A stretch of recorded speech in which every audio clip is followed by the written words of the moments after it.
안녕하세요. 금요사건 파일 디바제식합니다. 2015년 5월 18일 새벽 12시 40분. 해운대에 있는 한 호텔방에서 홀로 술을 마시던 25살의 남성 이 씨는 자포자기한 듯 잠시 후 112에 전화를 걸었습니다. 제가 여자친구를 죽였습니다. 저도 이제 따라가려고요. 이 충격적인 살인 자백과 함께 자기가 너무 괴로워서 스스로 손목을 그었다는 신고 내용이었죠. 그런데 잠시 후 그는 한 번 더 119에 전화합니다.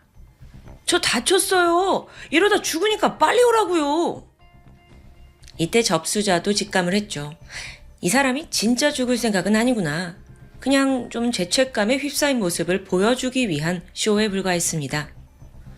그렇게 얼마 후에 구급대원들이 도착했는데 손목 출혈은 이미 멈춘 상태였어요. 한편 이 씨의 여자친구 26살 김선정 씨는 지난 며칠간 행방이 묘연한 상태입니다. 이 선정 씨에 대해서 좀 먼저 알아보면 일남 이녀 중 장녀예요. 근데 초등학교 때부터 머리가 좋기로 소문이 자자했어요. 그래서 부모님은 힘든 형편에도 불구하고 딸의 성공을 위해서 중학교 때부터 미국 유학을 보내게 됩니다. 부모님은 전라남도 장성에서 칡을 캐면서 식당을 운영했고요. 첫째 딸 공부시킨다는 일념으로 학비에 생활비까지 풀로 서포트했습니다. 그렇게 들어간 금액만 수억 원이에요. 빠듯한 형편에 대출까지 받으면서 오로지 딸의 성공을 바랬던 거죠. 선정 씨 역시 이런 부모님의 헌신을 잘 알고 있었기 때문에 하루빨리 학교 졸업하고 한국 가서 취직해서 돈 벌 날을 기다렸습니다. 그렇게 선정 씨는요, 미국 고등학교를 수석으로 졸업해요. 또 뉴욕의 명문대를 3년 만에 조기 졸업하는 쾌거를 이뤘죠. 마침내 2013년 초에 성공적인 유학을 끝내고 기쁘게 한국으로 돌아옵니다. 이때 그녀는 좀 워낙 오랫동안 가족들과 헤어져 살았잖아요. 그래서 바로 취직을 하기보다는 좀 한두 해 가족들과 더 시간을 보내고 싶었어요. 동시에 동생들의 학비를 벌어야 했기에 부산에서 영어 강사 일을 시작했고요. 그 와중에 학원이 쉬는 날이면 부모님 고향으로 와서 식당 일을 도왔습니다. 그러던 어느 날 선정 씨의 학원에 이 씨가 등장합니다. 서울에서 온라인 쇼핑몰을 운영하려다 실패하고 부산으로 내려왔대요. 마침 영어 공부를 하기 위해 성인반에 등록한 거죠. 그 두 사람이 처음 만났을 때는 순수하게 선생과 제자 사이였습니다. 하지만 나이도 1살 차이밖에 안 되니까 두 사람은 점점 서로에게 관심을 보였고 이내 연인 관계로 발전합니다. 당시 주변인들은 이 씨가 다정하고 자상한 사람이다 라고 기억해요. 하지만 그의 실체는 전혀 달랐죠. 교제한 지 몇 달 만에 두 사람은 동거를 시작하게 됩니다. 근데 이때부터였어요. 이 씨의 숨겨진 폭력성과 집착이 드러난 거죠. 혹여 선정 씨가 연락이 조금이라도 늦거나 또는 귀가가 늦어지면 무턱대고 야, 너 다른 남자랑 놀아놨냐? 이렇게 의심을 해요. 처음에는 질투심이 좀 강한가 싶었는데 그 의심이 점차 확신이 되더니 결국 선정 씨에게 폭력을 휘두르기 시작합니다. 그 강도도 날이 갈수록 심해졌어요. 그래서 이 일로 얼굴이 막 다 멍이 들고 부어올랐죠. 그때 마침 친구와의 통화에서 내가 이 모습을 학생들한테 어떻게 보여줘, 어떻게 생각될지 모르겠어. 걱정을 토로할 정도였습니다. 그런데요, 이 씨란 남자가 무자비한 폭행을 한 후에 지가 좀 화가 누그러들면 180도 돌변해요. 막 눈물을 줄줄 흘리면서 잘못했다, 다시는 그러지 않겠다 막 싹싹 비는 겁니다. 그럴 때마다 선정 씨는 마음이 약해져서 사과 받아주고 그를 용서해줬죠. 하지만 이 씨의 반복적인 폭행을 계속 견디기는 힘들었습니다. 어느덧 두 사람의 관계는 악순환에 빠지게 돼요. 그러다 마침 기회가 찾아왔습니다. 선정 씨가 꿈에 그리던 대기업 취직에 성공한 거예요. 이름만 들어도 아는 좋은 회사였고 또 고액 연봉이 보장되는 자리였죠. 선정 씨는 드디어 부모님에게 진 그 마음의 빚을 갚을 수 있겠구나. 또 얼마나 자랑스러워 하시겠어요. 설레어 했죠. 첫 월급 받으면 아빠한테 500만 원을 드릴 거다라는 이야기도 친구에게 했고요. 기특하죠. 거기에 더해 근무지는 서울입니다. 자연스럽게 서울로 거처를 옮기면서 남자친구 이 씨와의 관계를 정리할 수 있으리라 기대한 거예요. 그리고 서둘러 이사를 준비하는데요. 하지만 2015년 4월 20일, 그때는 선정 씨가 남친과 거의 2년간 동거했던 집을 나왔고 서울로 이사를 한 직후입니다. 근데 동시에 남친이 그녀를 쫓아서 서울로 따라 올라오더니 관악구에 있는 한 오피스텔을 계약해버립니다. 나름 여기서 일자리도 알아보고 여기서 정착할 생각이에요. 이걸 알게 된 선정 씨는 공포에 휩싸였죠? 이렇게라면 도저히 이 사람에게 도망칠 수 없는 거잖아요. 그래서 고민을 하던 그녀는 이 관계 완전히 청산해야겠구나 싶어서 정말 마지막으로 이 씨를 직접 마주하기로 결심합니다. 5월 2일 늦은 밤, 선정 씨가 이 씨의 집을 찾았습니다. 당시 그는 술에 취해 있더라고요. 선정 씨가 조심스럽게 우리 헤어지자라는 말을 꺼내면서 두 사람 사이에 말다툼이 벌어집니다. 처음 이 씨는 그녀를 달래보려 했습니다. 내가 서울까지 왔지 않냐. 우린 행복해질 수 있다. 눈물로 애원하면서 동정심을 일으켰어요. 하지만 이미 지금 서울에 자리 잡고 직장까지 확정된 마당에 선정 씨는 쉽사리 넘어가지 않았습니다. 그런데 순간 자신의 통제를 벗어나려는 그 선정 씨 모습에 이 씨는 분노가 치밀었어요. 니까짓 게 취업 좀 했다고 날 버릴 수 있어? 이성을 잃더니 또 폭력을 휘두릅니다. 무자백에 발로 찼어요. 그러니까 선정 씨가 쓰러졌죠? 그날 이 씨의 악력은 평소와는 많이 달랐어요. 점점 숨쉬기가 힘들어졌고 몇 분 후 선정 씨는 끝내 숨을 거두게 됩니다. 그리고 다음 날인 5월 3일입니다. 이 씨는 회사에 하루 휴가를 내요. 그리고 내내 싸늘한 시신이 된 여자친구와 한 방에 있었는데요. 잠시 후 그는 시신을 비닐에 한번 싸고 다시 이불로 감싸둡니다. 근데 언제까지 이렇게 방에 둘 순 없잖아요. 미친 듯이 막 인터넷 검색을 하더니 시신을 처리할 방법을 찾아 헤맸죠. 그러던 중에 시멘트를 이용해 안매장하는 방법. 이게 딱 눈에 들어왔어요. 그래 이거야. 냄새도 완전히 차단하고 사람들 눈에도 절대 띄지 않을 완벽한 방법이었습니다. 그리고 순간 또 그 충북 제천시 금성면에 있는 한 외딴 야산이 떠오른 거예요. 여기가 과거 선정 씨와 함께 간 적이 있기도 하거든요. 막 숲풀이 우거져 있어가지고 인적이 아주 드물어요. 또 거기 주민도 거기 되게 한적한 곳이다 이런 귀뜸을 해줬고요. 추후에 경찰이 이제 시신을 찾기 위해서 이 현장을 찾았을 때도 유기 장소를 찾는데 꽤 애를 먹었다고 해요. 그래서 그 당시에 주민들의 도움을 받아야 했을 정도죠. 그러니까 이제 범인 입장에서는 정말 완벽한 장소입니다. 안매장하기에요. 그래서 다음 날인 5월 4일 이 씨는 일단 회사에 출근을 해요. 그리고 의심을 피하기 위해서 막 일을 처리하고요. 이어서 이제 금요일이었잖아요. 그러니까 다음 주 월화 이틀간의 휴가를 신청했죠. 5월 5일 일요일, 범인은 신림역 인근 렌터카 업체에 가서 카니발 차량을 빌렸습니다. 이후 철물점으로 갔고요. 20리터짜리 대형 물통 6개, 그리고 시멘트를 섞어야 하니까 고무 대야 2개, 대형 석쇠 8개를 구매합니다. 집으로 돌아온 후에는 선정 씨의 시신을 여행 가방에 넣었어요. 그리고 차에 옮겨 싣는데 마침 이 모습은 이웃 주민에 의해 목격됐죠. 그는 2시간 동안 차를 몰았고요. 자신이 미리 봐둔 금성면의 야산에 도착합니다. 자, 일단 바로 일을 진행한 건 아니었고요. 먼저 인근 모텔에서 이틀간 숙박을 결제했습니다. 그 모텔에서 야산까지, 야산 깊숙한 곳까지의 거리는 50m 정도 멀지 않았어요.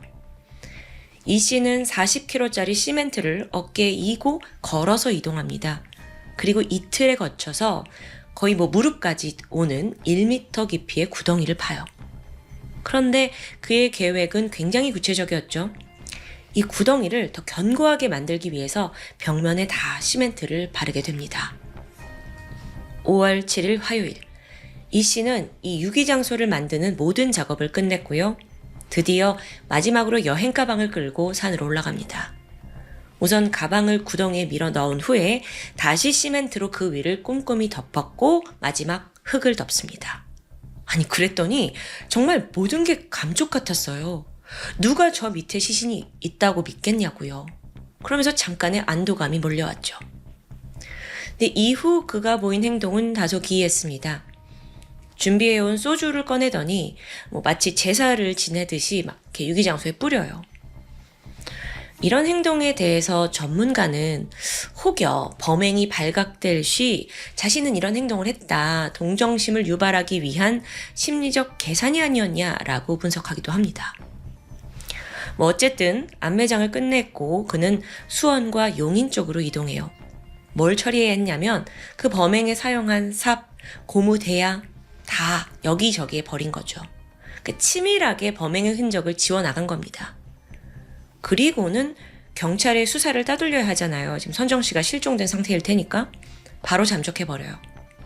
행동을 조심하는 듯 보이기도 하지만 그러면서도 친구들과 여행도 가고 친구들 불러서 술을 마시는 고삐 풀린 모습도 보였습니다.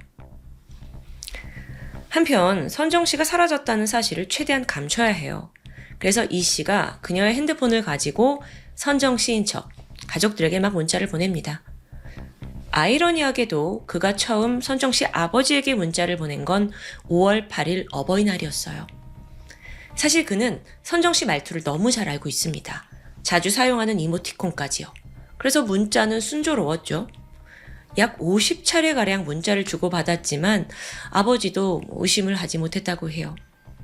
이 씨의 계획은 치밀했고 또 그의 입장에선 문제가 없는 듯 보입니다. 그런데 선정 씨를 살해한 지 11일째인 5월 15일 날 예상치 못한 일이 발생해요. 선정 씨 회사에서 자진 퇴사에 대한 내용 증명과 또 손해배상 청구서를 본가에다가 보낸 겁니다. 그러니까 아버지가 받은 거예요? 아버지가 이게 뭐야? 큰 충격에 빠졌죠. 자진 퇴사라니. 그래서 곧바로 딸에게 전화를 하거든요. 근데 핸드폰은 꺼져 있어요. 답답해하던 아버지가 회사 측에 직접 문의를 합니다. 이때 회사는 뭐라고 답을 해주냐면 선정 씨가 미국 대학원에 가기 위해서 자진 퇴사를 했습니다. 라고 하는 거예요. 심지어 그녀가 퇴사하겠다고 문자를 보낸 건 5월 4일. 그러니까 이제 5월 8일에도 다 아버지랑 연락을 했는데 그동안 아무 말도 없었잖아요. 이거 다 이 씨가 보낸 거였죠? 사실 이 씨는요, 곧 있을 그 신입사원 트레이닝 기간에 선정 씨가 안 나타나면 이제 신고가 들어가니까 미리 퇴사 신고를 해놓은 거예요. 회사 측의 답을 듣게 된 아버지는 이거 너무 수상합니다. 아니 5월 초까지만 해도 딸이 취업에 막 들떠 있었는데 또 매일같이 연락도 했는데 퇴사했단 말 없었는데 근데 왜 전화는 안 받지? 왜 문자는 없지? 동시에 범인 이 씨는 계속 연락을 피하고 있었어요. 하지만 가족은 이미 실종을 눈치챘고요. 경찰 수사가 진행이 되면서 가장 가까운 이 씨가 용의선상에 오르는 건 자명한 일이었습니다. 이때 이 씨가 생각해요. 다 잘했다고 생각했는데 이거 금방 들키겠는데? 내가 차라리 형량이라도 좀 줄여볼까? 결국 완전 범죄를 포기한 그는 극단적인 선택을 한 후 그것도 아주 미약하게 그런 다음에 경찰에 전화를 해서 자백을 결심한 겁니다. 그게 2015년 5월 17일이었어요. 해운대 호텔에서 술 먹고 손목 긋고 112에 전화해서 네, 제가 죽였습니다. 말한 거죠. 자, 그로부터 9일 후인 5월 26일에 그 제천 금성면에서 현장 검증이 이루어졌습니다. 이 씨가 모자, 마스크 다 쓰고 경찰과 함께 야산에 올라왔어요. 차분한 목소리로 자기가 어떻게 안매장을 했고 설명을 합니다. 또 이걸 재현하는 행동도 상당히 태연하더라고요. 그렇게 시간이 좀 지나서 드디어 10월 16일 이 씨의 1심 재판이 열리게 되거든요. 자, 일단 이 씨는 재판 직전까지 끈질기게 이건 우발적인 살인이었다라고 주장합니다. 그리고 또 36번이나 정성스러운 반성문을 제출하면서 감형을 노려요. 하지만 재판부는요, 살인 이후에 시멘트까지 직접 발라서 시신을 안매장했다는 점, 또 유족들에게 피해자인 척 연락한 점을 들어서 이건 계획범죄다라고 판단을 합니다. 그리고 이 씨에게 징역 18년을 선고했죠. 그는 말도 안 된다면서 즉각 항소했고요. 이번에는 아예 새로운 주장을 펼치기 시작합니다. 사실 선정 씨가 살해당한 게 아니래요. 천식으로 인해서 갑작스럽게 사망한 거고 자기는 이제 어쩔 수 없이 시신을 처리한 거다, 이런 주장인 거죠. 게다가 변호인 측에서도 선정 씨의 시신이 부패가 많이 돼서 정확한 사인이 확인이 되지 않았거든요. 이걸 또 파고드는 거예요. 게다가 범인 이 씨가 술에 취한 상태라 기억이 잘 나지 않는다라는 심신미약까지 주장하고요. 이거 어떻게든 빠져나가려는 수법이죠. 2016년 5월 재판부는요, 이 씨의 항소 기각했어요. 그리고 징역 18년 확정되면서 그는 현재 수감 생활 중입니다.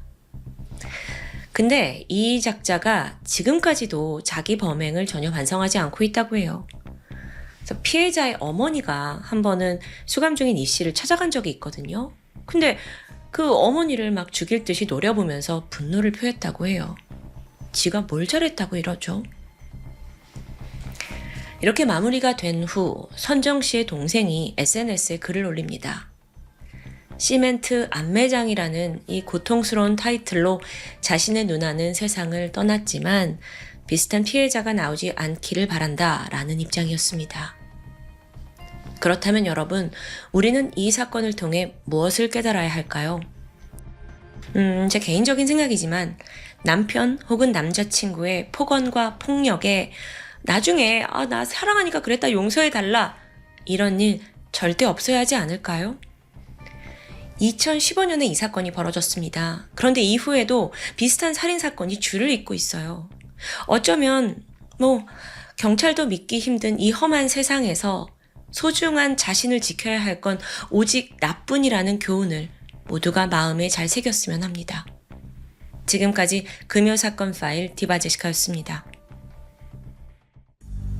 안녕하세요. 금요사건 파일 디바제시카입니다. 2005년 6월 16일 목요일 오후 서울 성북구 도남동에 있는 미분양 아파트에 청소업체 직원인 김 씨가 들어갑니다. 곳곳에 광고 전단지를 부착하기 위해서였죠.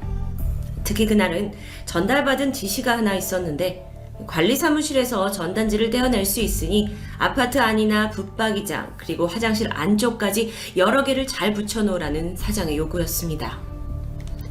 이 아파트는 이제 막 입주가 하나둘 시작되고 있었는데 여전히 마무리 공사 때문에 대부분의 현관문이 열려 있거나 또는 잠겼더라도 비밀번호가 0000 정도였습니다.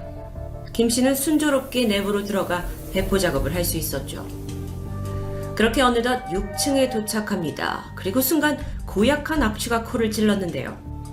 그냥 지나칠까 했지만 혹시나 사장한테 걸리면 질책을 당할 수 있기에 그는 결국 6층 현관문이 열린 어느 집 안으로 들어서게 됩니다. 여기가 그 냄새의 근원지인 것 같았죠. 여기저기 전단지를 붙이던 그가 마침내 안방 화장실 앞에 다다랐습니다. 문고리를 돌려서 문을 열려는 찰나 안에 뭔가 묵직한 게 걸려있는 느낌을 받았는데요. 그는 문을 다시 한번 닫았다가 힘을 실어 밀면서 욕실 내부가 한눈에 들어옵니다. 눈앞에는 여성의 시신 한 구가 놓여 있었죠. 김 씨의 신고를 받고 출동한 경찰이 감식을 시작했습니다. 이 시신이 발라 상태였는데 초여름의 후덥지근한 날씨 때문에 얼굴은 알아볼 수 없을 정도로 심하게 부패되어 있었습니다. 하지만 입고 있던 원피스의 앞단이 찢겨져서 사라졌다는 점, 또 속옷이 벗겨져서 다리에 걸쳐져 있었다는 점에서 간간히 의심됐죠. 현장에서는 그녀의 핸드백과 소지품, 또 손목에 차고 있던 고가의 시계가 고스란히 남아 있었습니다. 신원 파악 결과 피해자는 30살의 이 씨, 미스 춘향 출신의 출중한 외모, 그리고 성격도 좋고 학벌도 좋은 일명 엄친딸이었습니다. 그녀는 부산의 한 대학을 다니다가 2001년 서울 성북구에 있는 K대에 편입해서 1년 전인 2004년 이미 졸업을 한 상태였습니다. 그리고 같은 해에 3년 동안 연애했던 명문대 대학원생과 결혼을 했는데 남편이 수백억대 부동산 자산가의 아들이란 게 알려지면서 이 씨는 주변인들에게 재력가 며느리로 통했죠. 그녀는 사실 이미 일주일 전 남편에 의해 실종 신고가 된 상태였습니다. 부검 결과 이 씨는 실종 당일인 6월 9일 사망한 것으로 추정됐죠. 시신을 보니까 목에 작은 상처 외에 별다른 외상이 발견되지 않습니다. 사실상 너무도 부패해 있었기 때문에 폭행이나 결박 같은 외상을 정확히 확인할 수는 없었다고 해요. 다만 목뼈가 골절되어 있는 것으로 봐서 사인은 목졸림에 의한 경부 압박 질식사로 추정됩니다. 강간이 의심된다고 했었었죠. 정액 반응 검사 결과는 음성이었습니다. 그렇다면 범인이 성폭행을 시도는 했지만 이 씨가 저항을 하면서 실패했고 결국 단념한 후 목을 졸라 살해한 것으로 짐작됩니다. 그런데 원피스 앞부분이 찢어지고 또 그게 사라진 이유를 생각해보면 혹시 거기에 뭔가 체액이나 범인을 특정한 무언가가 묻어있지 않았나 하는 의심도 가능하죠. 그런데 왜 하필 이 씨는 이 아무런 연관도 없는 도남동 미입주 아파트에서 시신으로 발견된 걸까요? 여러 가능성 중에서 그나마 합리적인 의심은 누군가 이 씨를 여기에 의도적으로 유인했다는 겁니다. 그런데 또 현장엔 그녀가 강제로 끌려 들어온 흔적이 보이지 않았어요. 그렇다면 강제가 아닌 면식범의 소행이 가능성이 높아집니다. 물론 피해자가 아파트 부근에서 위협을 느끼다가 우연히 여기로 도망쳐 왔는데 쫓아온 범인에게 살해당했을 가능성도 있죠. 경찰은 이 모든 걸 열어두고 이 씨가 아파트에 들어간 그 이유를 밝히는 것이 사건의 키라고 생각합니다. 이 씨의 실종 당일 행적을 살펴볼까요? 사망 추정일인 6월 9일 강남에 거주하던 이 씨는 출근하는 남편을 배웅한 뒤 오전 9시에 외출했습니다. 오전 11시쯤 강남의 한 한복점에 들렸고 11시 23분에는 일식집에 들려서 포장 도시락을 구매합니다. 그리고 12시에는 그 도시락을 들고 어딘가를 찾게 되는데 거기가 바로 성북구에 위치한 모교 K대학이었죠. 여긴 사건 현장과 약 3km 정도 떨어진 곳인데 여기에서 A 교수의 연구실을 방문합니다. 당시 이 씨는 평소 친분이 있던 A 교수의 부탁으로 학술행사 자원봉사를 위해 거의 매일 학교에 갔다고 합니다. 그날 또한 행사 뒷정리를 포함해서 교수에게 인사차 들른 것인데요. 2시간 후 A 교수와 함께 밥을 먹고 헤어진 이 씨는 후배와 통화를 한 뒤 교내 은행에 들립니다. 이어 2시 23분에 은행을 나와서 지하철 쪽으로 걸어가는 모습이 CCTV 영상에 담겨 있었죠. 이렇게 행적이 아주 자세하게 남아있지만 이게 그녀의 살아있는 마지막 모습이었습니다. 그때로부터 일주일 뒤 시신으로 발견될 때까지 이 씨의 행적은 묘연합니다. 그러던 중 결정적인 단서 하나가 포착되는데요. 바로 이 씨 수첩에서 이 미분양 아파트 주변 부동산 전화번호가 발견된 겁니다. 이걸로 연관성을 찾겠다 싶었지만 사실 이 씨가 이사 계획이 전혀 없어서 집을 보러 다닐 이유가 특별히 없어 보였죠. 그러던 중 남편이 아내가 생전에 했던 이야기를 떠올립니다. A 교수가 학교 근처에 집을 구해야 되는데 자기가 같이 집을 보러 다니려 했다라는 스토리였어요. 그러고 보면 그녀가 실종 직전 마지막까지 함께 있던 인물도 A 교수입니다. 그렇게 정황상 A 교수가 유력한 용의자로 떠오르게 되죠. 경찰은 그를 5차례나 소환했고 꽤 강도 높은 조사를 벌였습니다. 교수는 이 씨와 도시락을 함께 먹은 것은 맞지만 이후 죽음에 대해서는 아는 게 전혀 없다고 하는데요. 게다가 그녀와 집을 같이 보러 다닌 적도 없다라고 강하게 부인합니다. 다만 자신이, 그러니까 교수가 새 집이 필요한 상황을 이 씨가 눈치채고 도움을 주려고 혼자서 집을 보러 간 게 아닌가 싶다라고 하는데요. 여기서 잠깐, 이 두 사람은 어떤 관계였을까요? 이 씨가 왜 그렇게까지 이 A 교수를 도와주고 싶어 했던 걸까요? K학교 재학생들에 따르면 미국에서 오랫동안 공부한 A 교수는 꽤나 학생들에게 친근한 성격으로 알려져 있습니다. 이 씨가 대학 시절에 이 교수와 친분을 맺었는데 졸업을 한 후에도 곧잘 그를 따르면서 평소 많은 조언을 구했다고 해요. 심지어 가족에게 A 교수를 직접 소개하기도 했죠. A 교수가 그녀와 그렇게 가까운 사이였다면 사실 이 씨를 죽일 이유가 없어 보이는데요. 사건 발생 2달 만에 시신의 정밀 검사 결과 새로운 2가지 사실이 드러납니다. 먼저 이 씨의 간과 비장에서 약 0.14%의 알코올이 검출돼요. 이건 사건 당시 그녀가 만취였다라는 것을 의미했죠. 그런데 이 씨는 평소 술을 즐기는 편이 아니었습니다. 시신의 위장에서 고춧가루, 밥알, 양파 같은 내용물도 있었는데 이걸 보면 누군가와 식사를 하면서 반주를 한 것으로 보이죠. 경찰은 이 점에 주목하면서 이 도남동 인근의 식당, 술집을 돌면서 누군가 이 씨와 식사하는 걸 봤는지 탐문 수사를 펼쳤지만 목격자는 없었습니다. 새롭게 발견된 2번째 사실은 피해자의 가슴에 묻어있던 타액에서 남성의 유전자가 발견된 겁니다. 이거야말로 결정적인 증거죠. 그런데 경찰이 여기서 약간의 꾀를 냅니다. 그리고 유력한 용의자 A 교수에게 시신에서 남성의 유전자가 발견됐다라는 말을 흘리게 되자 갑자기 그가 입을 열게 되죠. 사실 자신과 이 씨가 내연 관계였다는 고백입니다. 그리고 실종 당일에 같이 점심을 먹었고 육체적 관계도 맺었다는 걸 실토했죠. 경찰로서는 이게 발견된 게 교수의 DNA다라고 말하지도 않았는데 약간 재발절이듯 자백한 상황입니다. 그렇다면 교수가 여태 죽은 피해자와의 관계를 숨겨왔고 또 거짓 증언을 했다는 점에서 그를 향한 의심은 더욱 짙어질 수밖에 없겠죠. 심지어 수상한 흔적이 연이어 포착되는데요. 실종 당일 저녁 9시 교수는 이 씨의 남편에게 전화를 걸어서 집에 잘 들어갔는지 확인을 한 내역이 있습니다. 이때까지만 해도 남편은 아내의 실종 사실을 전혀 모르고 있던 때예요. 교수는 저녁에 회식이 있었는데 학교 근처 중국집에서 술을 마셨고 이 씨가 답장이 없다 걱정이 돼서 확인차 연락한 거라고 말했습니다. 이 말들을 우리가 그대로 믿을 수 있을까요? 중국집에 있었다라는 건 동료 교수들의 증언으로 사실로 판명되죠. 그런데 여전히 이상한 점이 있습니다. 교수는 자기가 중국집에 7시 반에 도착했다 라고 했지만 종업원에 따르면 일행보다 30-40분 정도 늦은 저녁 8시쯤 도착했다고 하는데요. 자, 이 시간대가 왜 중요한지 설명드리도록 하겠습니다. 피해자가 실종되던 날 이 미분양 아파트에서 오후 2시에서 4시까지 방충망 설치 작업이 있었습니다.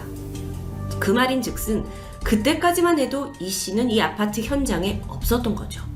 그런데 시신이 발견된 화장실은 아직 전기 스위치가 설치되지 않았기 때문에 경찰이 추정한 범행 시간은 방충망 작업이 끝난 오후 4시부터 해가 완전히 져서 깜깜해지기 직전인 7시 반 사이로 좁혀진 상태였습니다.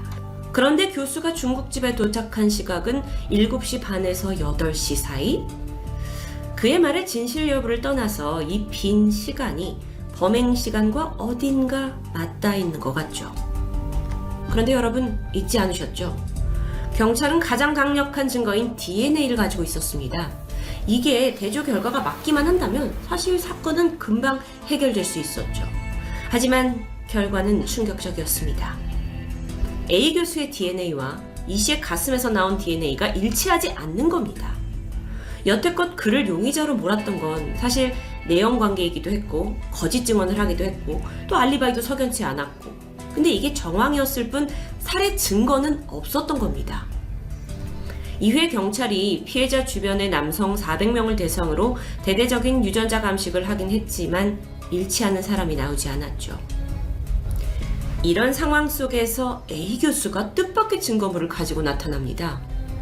죽은 이 씨가 직접 작성했다는 유서를 제출하게 되는데 그 내용을 보니까 시부모의 갈등이 있었고 자신의 장례식에 시부모님이 오지 않았으면 좋겠다. 여기에 더해서 A 교수가 말하길 이 씨의 집안이 상대적으로 좀 평범해가지고 부유한 시댁과의 사이에서 꽤나 스트레스를 받고 또 그로 인해 부부 사이도 좋지 않았다라고 하는데, 이 유서를 본 남편은 즉각 반발했습니다. 물론 고부 사이가 아주 좋은 건 아니었지만 와이프가 유서를 쓸 만큼 결혼 생활에 큰 문제가 있진 않았다는 것이었죠. 자, 그런데 여기서 갑자기 드는 궁금증이 있습니다. 처음 시신을 봤을 때 이거 살인사건 아니었나요? 근데 왜 갑자기 유서가 나오죠? A 교수가 말하기를 학교 공용 컴퓨터에서 우연히 이 씨의 유서를 발견했다고 합니다. 그러니까 이게 직접 쓴 자필 유서가 아니라 컴퓨터 파일 형식이었어요. 자기가 어쩌다 보니 또 컴퓨터 비밀번호를 풀게 됐고 그래서 이걸 찾아냈다는 너무도 미심쩍은 답변. 제가 만약 이 진술을 직접 들었다면 그냥 헛웃음이 나왔을 것 같은데요. 어쨌든 경찰은 이 유서를 토대로 이 씨의 남편과 시부모까지 용의선상에 뒀고 청부살인의 가능성을 검토했지만 모두 알리바이가 증명되면서 혐의에서는 벗어납니다. 경찰은 다시 현장에 주목했습니다. 화장실 양변기 뒤에 있는 수납장 유리가 깨져 있었는데 그 틈에서 피해자의 긴 머리카락 한 움큼이 발견됐죠. 전문가들은 만취한 피해자가 화장실로 피신하려고 했지만 범인이 뒤따라오면서 몸싸움이 벌어졌고 이 수납장 유리에 머리를 부딪혔을 거라고 추정합니다. 또 다른 특이점도 있었는데 욕실에서 셔츠 단추 하나가 발견돼요. 애쉬워스라는 좀 생소한 브랜드였는데 2005년을 기준으로 셔츠 한 벌이 10만원 정도 되는 고가의 골프웨어 브랜드였죠. 이게 미국에선 꽤나 유명하지만 국내에선 겨우 2년 정도만 유통됐을 때입니다. 경찰은 이 단추가 범인의 것이라고 봤고 셔츠를 판매하고 또 구매한 사람들을 파악해서 DNA를 대조했지만 일치한 인물은 없었습니다. 유력한 용의자 A 교수와도 DNA가 맞지 않고 주변인들도 아니고 셔츠 가진 사람도 없고, 혹시 우리가 DNA를 너무 믿었던 건 아닐까요? 이 부분에 대해서 한 전문가는 이 사건 현장의 날씨가 꽤 더웠기 때문에 DNA가 변질되거나 수사 과정에서 오염됐을 가능성도 있다라고 지적합니다. 즉, 이 DNA 대조를 절대적인 기준으로 보는 게 무리가 있을 수 있다라는 소견이죠. 그렇다면요, 정황상 범인은 A 교수를 가리키지만 결정적인 증거가 없기 때문에 결국 이 사건은 미궁에 빠져버립니다. 사실 DNA 감식은 대부분의 수사에서 여태 핵심적인 역할을 해왔는데 이번에서는 오히려 이 DNA 증거에 너무 집착을 해서 발목이 잡혀버린 아이러니한 상황이었죠. 참고로 A 교수는 현재도 이 해당 대학에서 재직 중으로 알려져서 논란이 되고 있습니다. 이제는 네티즌들 사이의 가설을 한번 살펴볼까요? 욕실에 몸싸움의 흔적이 있었는데 그런 것 치고는 피해자가 어깨에 메고 있던 핸드백과 그 안에 선글라스, 노트 같은 게 별다른 손상 없이 아주 깨끗하게 발견됐다는 게 이상하다고 지적합니다. 그렇다면 범인이 피해자를 다른 곳에서 살해한 후에 시신을 트렁크 같은 곳에 보관하다가 발견 직전쯤 이 아파트에 유기한 게 아니냐라는 주장도 나오게 되죠. 그리고 또 수사에 혼선을 주기 위해서 원피스를 일부러 찢어두거나 속옷을 내려서 마치 성범죄처럼 조작했을 수도 있다라는 추리도 있습니다. 또한 범인은요, 이 도남동 미입주 아파트가 보안에 취약하다라는 점도 잘 알고 있었기 때문에 관련 인물을 확대해서 조사해야 한다는 점이 나왔습니다. 경찰분들이 알아서 다 조사하겠지라는 믿음이 많이 약하다 보니까 이렇게 네티즌 수사대가 더 열성이기도 합니다. 현재 공소시효가 사라진 이 사건의 재수사를 담당하고 있는 곳은 서울지방경찰청입니다. 하지만 제보가 없으면 사실상 사건 해결은 쉽지 않겠죠. 모든 미제 사건이 그렇듯 여러분의 작은 기억의 조각이라도 제보해 주시면 사건 해결에 큰 도움이 됩니다. 도남동 미분양 아파트 살인사건. 과연 범인은 누구일까요? 그리고 결정적으로 남아있는 그 DNA는 정말 범인의 것이었을까요? 금요사건 파일 디바제시카였습니다.